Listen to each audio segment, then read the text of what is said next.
What's up, KG? Alam mo yung feeling na may nakita kang token tapos ang daming utility? Pwedeng i-stake, pwedeng gamitin sa ecosystem, may governance, pero tanong, kung mawala yung token na yan bukas, may mawawala ba talaga? O wala? Pag-usapan natin. Let's go! Alam mo, isa sa pinakamalaking scam, hindi literal na scam ha, pero misconception sa crypto, ay yung salitang utility. Kasi pag sinabing may utility ang token, automatic iniisip ng tao, may silbi to, may value to. Pero ito yung harsh truth. Karamihan ng utility, hindi naman talaga kailangan. Let me explain. May dalawang klase ng demand. Real demand at forced demand. Yung real demand, kahit walang token, gagamitin pa rin ng tao yung produkto. Halimbawa, kung may application na sobrang useful kahit wala siyang token, gagamitin mo. Pero sa crypto, baliktad.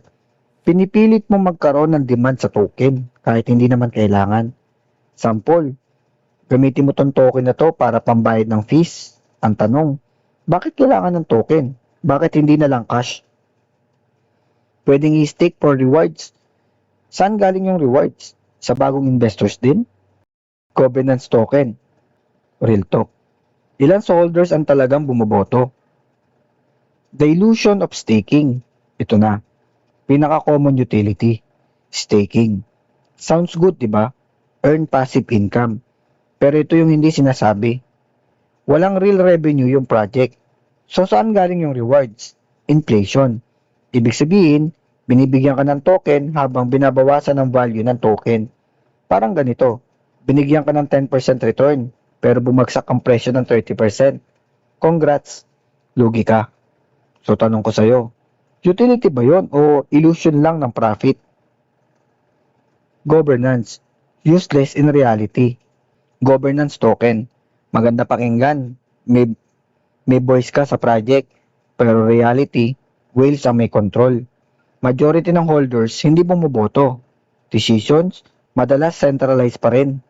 So technically, may governance ka, pero wala kang power. The big problem, solution without problem. Ito yung pinaka-core issue. Karamihan ng token, naghahanap ng problema na pwedeng solusyonan. Hindi sila nagsimula sa may problema, gumawa tayo ng solusyon. Ang nangyari, may token tayo. Saan natin siya pwede gamitin? Malaking pagkakaiba. At dito mamapasok yung fake utility. Real example. Isipin mo to, may game. Pwede kang gumamit ng token para bumili ng items. Tanong, kung tatanggalin yung token, pwede bang gumamit ng normal payment? Kung oo, hindi kailangan yung token. Ano ba ang real utility?